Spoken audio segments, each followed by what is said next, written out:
Welcome to another episode of Tech Society for all your tech and business analysis and other important topics that revolve around technology and modern society. Hosted by tech entrepreneurs and whiskey enthusiasts John Nguyen and Alex Dunmo.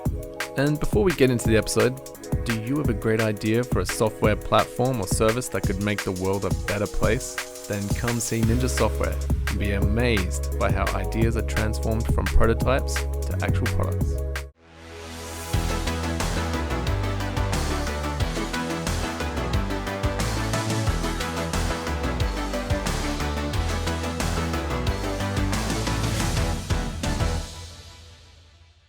Welcome to another episode of Tech Society. This is the month in tech news. Hi everyone, my name is Alex. I'm John. Let's go over the tech news that we found interesting in the last month. Just a disclaimer, we're not going to cover any political stuff. So no parlor, no capital raid, all that stuff. Everyone's pretty well over that. Yeah, and technology is very agnostic when it comes to politics. It's about how you use it. It is and it isn't, but we won't cover any of that. It's kind of done. Oh, there's lots of cool stuff happening anyway. You know, we're in 2021 now. We'll cover January, and it is currently February. Yeah, so it's kind of tech news that has come out that maybe didn't get as much attention as we think it should, or we just want to talk about it since the start of the year. Yeah, and a lot of people just aren't aware. A lot of these might just kind of get glazed over in mainstream media. And fly under the radar even. Yeah. All right, do you want to start? Yeah, so the one that excites me the most is a cryptocurrency related one. So I'm just going to jump on that one. So Tesla announced that they've just stashed $1.5 billion of their reserves in Bitcoin via MicroStrategy. And they have announced that they will accept payment for their cars in Bitcoin soon as well. Of course, this has pumped the value of Bitcoin up by a lot. How do you transfer $1.5 billion of Bitcoin? Just take it out of your wallet, I guess. I don't know. I've never done it. It's a credit card, a company credit card. Yeah, it's pretty crazy. They announced it. There's an SEC filing. There's a direct link to the PDFs as well. You can read about it. So is there even 1.5 billion USD of volume on the markets to purchase that much Bitcoin? I'm not too sure, honestly. I do know that this would have been done outside of the exchanges. So they would have gone to I call them a dark market, but an OTC, over-the-counter trade. So it would have just gone to someone that had it already. Or it's a paper Bitcoin, kind of like paper gold, which, No. Paper gold is when you have like an IOU for gold. So here's some gold, air quotes, There's a piece of paper saying that you have the gold, air quotes. Is that a thing in Bitcoin then? I didn't actually realize that was a thing. Yeah, so MicroStrategy does that kind of stuff. Yeah, so Tesla put the money into MicroStrategy to buy the Bitcoin or to invest into the Bitcoin, and it has affected the market massively. And I bet it has. Yeah. That was announced last night as of this recording, and it's already making waves in the news. So I'm not sure what will happen next. It's cutting edge news, and I'm quite excited. You're quite excited because it might make you a millionaire, right? Oh, I won't comment on. I won't confirm or deny my holdings in cryptocurrencies. I believe in it. Kind of ironic that the company known for zero emissions cars are investing in Bitcoin, the currency that wastes as much energy as many countries combined. A lot of energy is used up in every other form of currency and every other form of asset as well. So transporting gold, storing it, paying for security, paying for buildings, infrastructure to manage all that kind of stuff. It's pretty expensive as well. Bitcoin actually, that's true. It's the mining is expensive, right? It uses up more power than a small country, but there's nothing else. And that's the beauty of it. So now you can actually buy a Tesla with Bitcoin. Do you think this might be the beginning of people spending Bitcoin on things? Or is that probably not going to happen? It's a tricky one. The reason why people haven't been spending Bitcoin on things is because, in general, because Bitcoin is deflationary, it always goes up in value. So there's less incentive to spend it. And also, you just can't spend it anywhere because it's disposing of Bitcoin is a capital gain or capital loss. So people are just reluctant to just move it around quickly. There's always that story, right, of the guy in 2010 who bought 2 pizzas for 10,000 Bitcoin. That would be $600,000. So that guy spent $600,000 for 2 pizzas. They actually found him, I think, and he said he was kind of okay with it because he kind of, if he didn't do that, the value of the Bitcoin would never be discovered at the time, right? It proved that there was someone willing to do something for it. It changed everything. It started the whole process up to today. I'm sure he doesn't wish he'd just kept that 10,000 BTC. But then it may still be valueless today. You know what I mean? I doubt that he is the reason why Bitcoin is now worth. I saw that discussion in the Bitcoin Talk forums, and the guy was like, I have 10,000 Bitcoins, what can I do with it? And then someone was like, I'll give you pieces. So it's a beautiful story. But, in the future, it'll be 10,000 Teslas for one Bitcoin. I don't know. It'll be an interesting thing to see what happens. Cool. All right. Well, so that is pretty big news, though. And I'm sure it's not just Elon Musk pumping and dumping Bitcoin. No, I feel like this will start something. Like the other large corporations will see it legitimized as a real thing that they could put money in to invest. Maybe the large tech companies will actually take notice. I'm not sure. Cool. Okay. All right. Well, let's move on. So I think a good topic to move on to from this one is the GME squoze. We were talking to someone recently. It'll be released in a future episode. And the GME short squeeze is a large movement that started on Reddit. Well, let's start with exactly what happened first. I think there's a subreddit.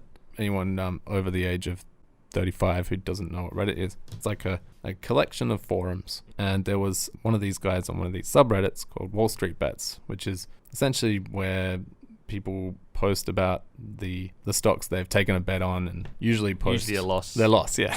they enjoy posting losses. And one of the guys posted on there that he's noticed that GameStop, which in Australia is EB Games, was shorted more, like there was more of a percentage of shorts than actual available stock. I think it's like 160% or something. It's a lot. And so he'd started buying it because he's like, it's undervalued. Yeah, so if more stocks have been shorted than there are available, the people that shorted those stocks have to buy back. And if he can rally enough people, if the guy on Reddit can rally enough people to buy all the available stock and refuse to sell it, the price is infinite. The value of it is infinite. So the timeline is December 18th, $15 a share. January 8th, $17 a share. And people are just kind of noticing now. January 15th, $35 a share. January 22nd, $65 a share. January 29th, $325 a share. It became mainstream news, right? Everyone's going crazy. Lots of people are buying it at this stage. This is when the idiots enter and just buy tons of GME stock. And it becomes like this revolution, right? Everyone's kind of like, let's smash the hedge funds. I think the news reported that Melvin, it's a big hedge fund who held a lot of those shorts, lost 53% of their revenue or something. They lost, I don't exactly know how much that is, but it's a massive loss for a hedge fund. They don't kind of bet that big. I guess it's the reason why it's so interesting is because it's the small guy. He managed to fight back against the retail trader. That's right. And then a lot of malarkey happened. Robinhood, which is the biggest retail trading app in the United States, stopped people from being able to buy GameStop stocks, which kind of seems a bit dodgy. But a lot of the retail traders did. That shutdown of the retail apps really, put a lot of downward pressure on the stock. And of course, a lot of people had jumped in at this point who really couldn't hold for a long period of time, which for this squeeze to really work, you had to. Because right now, the hedge funds have lost all this money, right? But they're going, well, there's no way GameStop is worth $325 a share. So they're shorting it again. Yeah, that's right. Why wouldn't you, right? I mean, it's obvious. It's not going to keep that price unless every single retail trader holds it. And actually, probably not. I think a lot of that volume was just other funds going, we can make some money here too. I mean, I don't. Can the retail traders actually compete against the hedge funds? Well, the idea was that this is their one chance to do it. Yeah. Because they spotted this opportunity. It was a naked short, so they overshorted. And so now, the GME stock is $60. It's had a little bit of a spike again, but it's kind of tanked from where it was. And there's a lot of people who have lost a lot of money. Like, that we were talking about that subreddit Wall Street Bets being loss porn. There's a lot of people posting they were up, 150,000, and now they're down. Yeah, the first guy, DFV, he made it to 50 mil profit, I think. Yeah. And he actually exited at some point. I can't remember where. He exited some, but I think he's still holding to quite a bit. So I think he said he made 13 million. Yeah. Well, good for him. He held on to the rest. But he really upset. Well, it became like they became like a cult, right? Yeah, it was very quick too. Yeah. And suddenly, if you were on that subreddit posting saying, you should sell and get your money back, or, exiting at this point and taking profits a good move, you were called a bot or a shill. And they really did think that the hedge funds were paying for AstroTurfers to convince the traders to sell, which I gotta say sounds like a pretty wild conspiracy to me.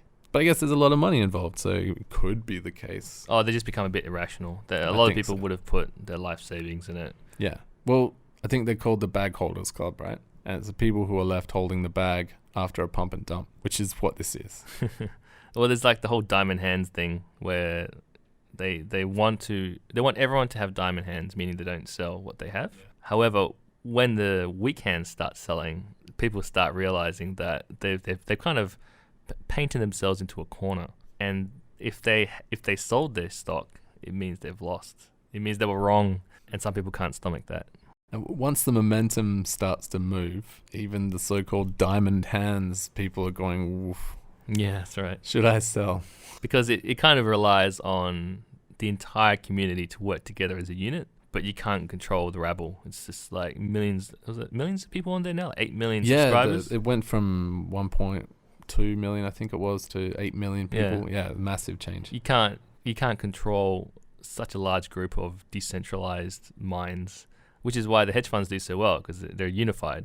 They don't ask, the people who put money into hedge funds don't get to tell the hedge funds how to use how they use their money. But the hedge funds have the power of all this collective money of millionaires and billionaires, and then they just move it in any way they want. Yeah. Whereas, a kind of populist online movement like this Wall Street Bets GME move, it could fizzle out. So quickly. It's been like a week and it's pew. And now if you go on the subreddit, it's just this kind of like battle of the people saying you're an idiot and the other people saying you're a shill. Yeah. Yeah. Diamond hands, keep holding. I mean, they're still pushing it. I think it's pretty much over though. It is. It was extremely fun to read about. Yeah, it was. It was actually more fun. When I woke up in the morning, so obviously it's US news. So when I woke up in the morning and I read the news, it was actually more exciting than the Capitol raid and all that kind of stuff. Yeah. I was like, whoa, sticking it to the hedge funds. It seemed fun. And I'm kind of sad about how it all ended, to be honest. Well, I think we should, if it's still going, we'll revisit this next time. I think so. I don't think we'll need to, I must admit. What won't fizzle out, though, is everyone's eyes on Robinhood. And it's probably been a long time coming. They've had some pretty bad stories. And this kind of potentially manipulating the market for hedge funds, if that's exactly what they did, or whether they lied and they actually didn't have the capital to maintain the volume of trades that was happening, then that could be interesting for their business. And we may see them. I think there's a few class action suits that have started. The CEO has to go talk before Congress. Mm-hmm. So they're, or a House committee or whatever they call it. But it could definitely negatively affect them. So they may be the ones who come out the worst. So maybe there'll be a different trading platform to rise from the ashes. Well, that's probably the conclusion of the GME short squeeze, which is an unexpected one. But yeah. Interesting stuff. It was a fun story while it lasted. And I think the real lesson, though, is at the end of the day, retail traders have no power. They're powerless to fight the whole Goliath versus David thing is not true in this case, I believe. No. I mean, maybe Melvin took a hit, but I bet they're back. Yeah. Plus they also had access to capital that retail traders don't. When you lose $10,000, $100,000. There's not another company going, oh, that's okay. Here, I'll lend you some more. Like you're done, and your wife leaves you, and you never see your kids again. There's no bailout. There's no corporate loans. Like the retail traders have to see it for what it is, which in my honest opinion, it's gambling. This kind of day trading for retail, it's gambling. It's gambling for the hedge funds, but at least they have better systems and more capital to move around. But the retail traders is gambling. I think if you're not just putting money into ETFs and investing like an old person, then you're having a gamble. There's nothing wrong with that. It's fun. Don't invest what you're willing to. Only invest what you're willing to lose. That's right. Just like going to the casino. Yeah. You don't bet your house on red. But then you can get 2 houses. And if you lose, you go to 4 houses and you can double or nothing. All right, so more tech news that has happened in the last month. You got South Korea unveiling $43 billion plan for world's largest offshore wind farm. This is really cool news. Yeah, this is pretty cool. And I was really excited because it said that they will actually complete it by 2030, which is actually pretty soon. Well, 9 years now, I guess. there will be a gigantic wind farm, an offshore wind farm, that will generate 8.2 gigawatts. I'm so envious of governments that looking this way and planning this way, because the government is still like, oh, what do you need that for? We got coal. It's like Albany has pretty cool wind farms. There's not many, but it looks pretty cool. I just want energy to be super cheap. Imagine what we could do if energy was almost free. Just imagine the amount of cool tech you could have, because now energy is a really cheap commodity. Yeah.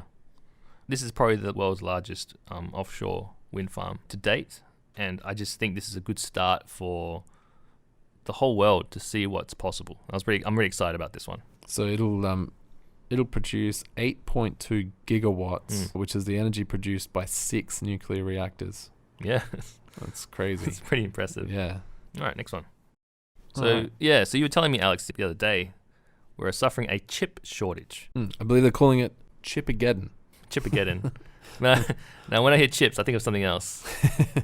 Yeah, so this is embedded chips, microchips. So this is the brains of your phones. Yep, and more importantly right now, it's the brains of your car.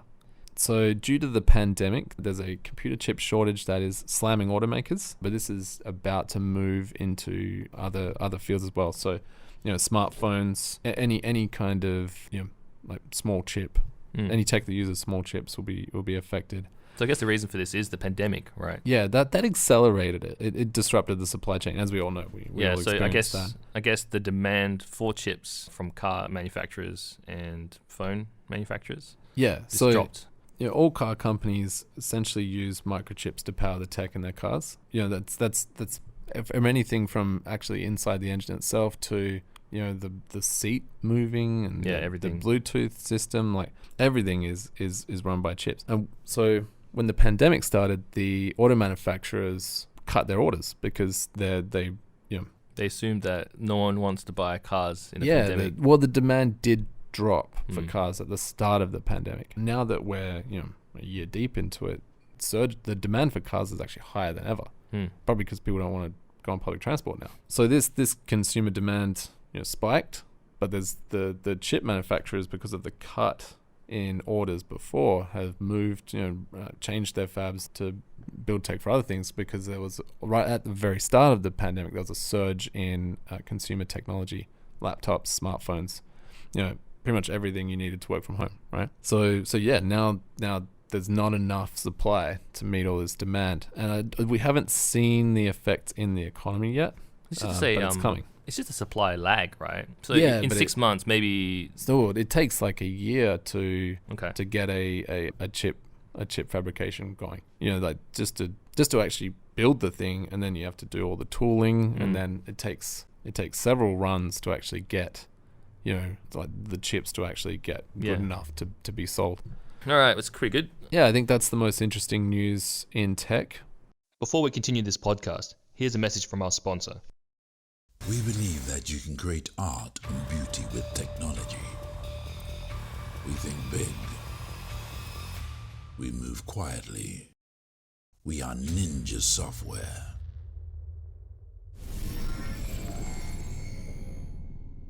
Today is the 8-episode recap, which happens every 10 episodes. 61st episode was Buzzwords number 1, tech. This was a very popular one. For us, we live and breathe tech every day. So we just, blow out these buzzwords to everyone, and they kind of just smile and nod. Well, they might not even think of them as buzzwords. They just think of them as gobbledygook. Yeah. For me, they're words. Yeah. So we created this episode to explain a lot of the things that we talk about. User interface, user experience. Ops, DevOps, back end, full stack, all the AR, things. VR. Yeah. Check it out if you're ever confused by this guy talking really fast, like me. Yeah, maybe on a podcast called Tech Society. And you need to know what the hell we're talking about. All right. In episode 62, we actually had another episode with Professor Gary Martin from AIM-WA. This was our last episode of 2020. Yeah, and it was basically a look back at the interesting year that was 2020. Yeah. And it's only a little bit interesting, right? Yeah. Not much happened. And how Perth actually did quite well. We came out and the future's looking pretty bright. Yeah, this is a fun episode, and it was great to riff about 2020 with Professor Gary Martin. All right, 63rd episode was work-life balance panel with Michael Malone, Trent Wheeler, and Sue Findlay. This was a 5-player match. We had Alex and myself there as well. So lots of action going on. And it was quite pertinent for me because I just had a baby recently, and my first. And it was nice to ask seasoned professionals how they managed it, especially people who have worked their asses off their entire life. How did they deal with work-life balance? And did you get the answers you wanted? There was definitely some nuggets there that I took to heart. It was good to talk to people about work-life balance who weren't all one side. You often talk about work-life balance with people, and then it's all about, oh well, you need to spend all your free time, all your time possible with your family. And I get that. I love my family, but I like to work too. So it's actual a balance. Actual balance, and how to actually manage the balance for someone who's time poor. Exactly. As opposed to someone who is a life coach and tells you. Exactly. Episode 64 was with Mark Pownall. Our good friend Mark Pownall. This was kind of the opposite of the year in review. This was a year in forecast for 2021. Yeah, that's right. And this was a fun episode. Yeah, so Mark had a lot of good comments about the future of WA. And he had a lot of strong opinions about our symbiotic relationship with China. That was an interesting one. And I really liked hearing about how we should really learn to diversify away from that. Yeah, and there was also some interesting stuff about the kind of people that have come back due to COVID and just the state of the state. Yeah, a good one was like a lot of money is coming back into WA, ready for venture funding, and raising money. Just moving capital around. Yeah. Interesting, yeah. So that actually, he can see that great things will happen in 2021, and it was good to hear that. Episode 65, we brought Charlie Gunningham to the studio. Charlie Gunningham is a very well-known name in the Perth startup community. Definitely, and he had a lot to say. This is a great episode. He's so passionate about the ecosystem. Yeah. And we essentially covered his backstory, his history, and where he is now, and then all of his frustrations, strong opinions on startup investment and tech investment in WA. This was it's really been a really popular episode as well. I'm still seeing it shared all over LinkedIn. And Charlie is a great guest, and we'll definitely be having him back very soon. Episode 66, we had the opportunity to interview the CEO of the town of Victoria Park, which is our home. We are in East Victoria Park. So this is Anthony Valletta. And Vic Park has it's a small town, so I guess they can take more risks. They have an appetite to do cool things. Plus, they already have a thriving community of small business owners. Our office is on the Strip. We have great restaurants. We have people who have a strong community feel. We have the Vic Park Collective. Yeah, the Collective. Little events and farmers markets. All this cool stuff happening in a kind of thriving. What do you call it?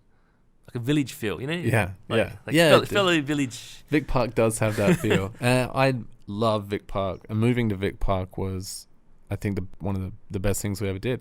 It was a temptation to move to a fancy flash office in the CBD, but I think we made the right decision. I agree. And it was also great to talk to Anthony about what he did to make the town like what it is today. And where he wants to take it. In episode 67, we interviewed Cold Fusion, a very popular YouTube channel. The host of that channel is called Dagogo I'll Trade. He's a really cool guy. Yeah, he was super cool. Yeah, and it was really cool to speak to him as a fan of the channel as well. Yeah, I watched. Of course, I watched his video on Bitcoin and cryptocurrencies, but also AI and all the other cool stuff as well. He's very, very down to earth and very intelligent, and you can pick that up right away.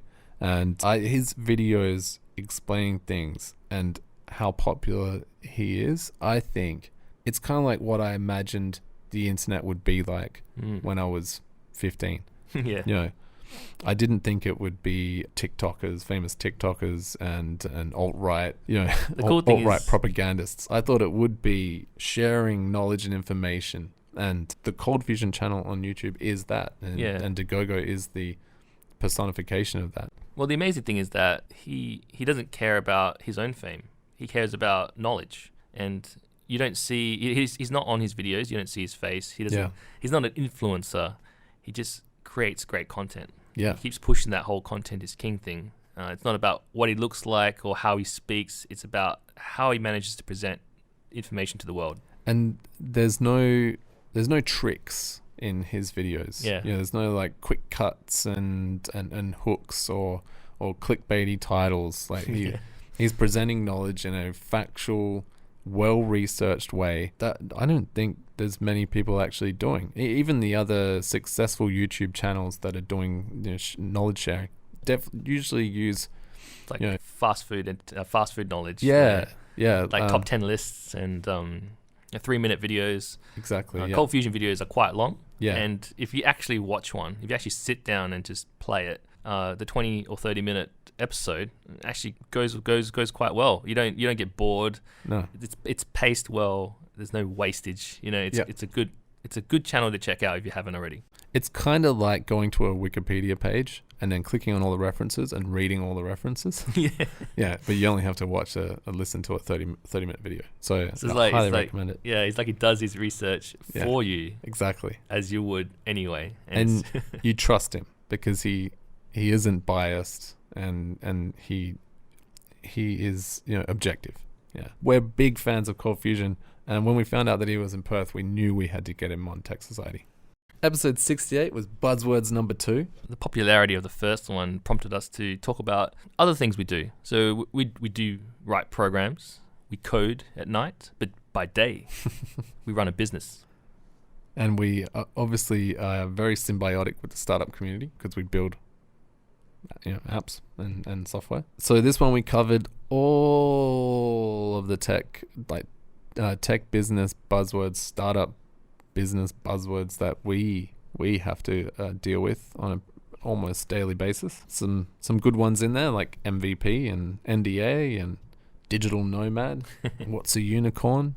There's a lot of words here that a lot of people who are in the startup community take for granted that everyone else knows, but they don't. People think MVP means most valuable player. It's true. It doesn't. I never even thought of that, but now that you say it makes perfect sense. So that was Buzzwords number 2, business. All right. In episode 69, we interviewed If Innovation Can Talk. The episode is called Innovation Can Talk. So quite relevant. We interviewed Ava Chai and Danny Morris.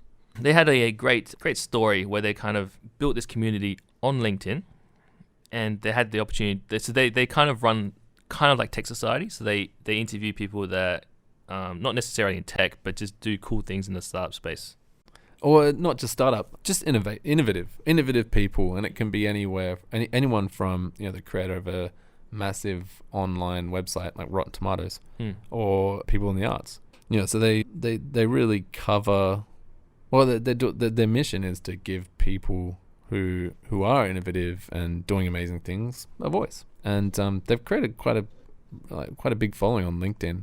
It's a good opportunity if you think about it. A lot of people that knee deep or neck deep in innovation are usually too busy innovating to actually build their brand. Yeah, that's right. And mainstream media doesn't want to talk to you. Yeah. But you're so busy building things and creating things that you kind of forget to get out there and get known. So I think this actually feels a good gap there. Yeah, I would say a massive gap that we too are doing our bit to fill. So it was really great talking to Eva Chai and Danny Morris. They're an amazing team. That was the episodes 61 to 69, and this is episode 70. That's right. Thank you for listening, and if you missed any of them, I would definitely go back and check them out because they're all pretty solid episodes. But definitely check out Cold Fusion. I think that was, for me, the 2 episodes that were the highlight of these ones is speaking of Dagogo and hearing Charlie Gunningham's story, which was very well told. But every episode of these between this 61 and now are all solid. Don't forget to check out the ones where we talk to each other. The buzzwords. I mean, that's pretty cool too. Yeah, and if you're listening this far into this episode, then you can't hate it. Cool. All right. That's Tech Society episode 70. Thank you for listening. This is John. And Alex. You've made it to the end of another episode of Tech Society. And on this week in tech history, February 10, 1996, World Chess champion Garry Kasparov loses a game to the computer Deep Blue during a match set up using standard championship rules. This is the first time a computer defeated a World Chess champion using these rules. Kasparov went on to defeat Deep Blue 4-2 during this match. However, he lost to Deep Blue a year later, marking the first time a computer defeated a world chess champion in a match. Make sure you hit us up on Twitter @TechSociety, head over to the website, subscribe to the newsletter.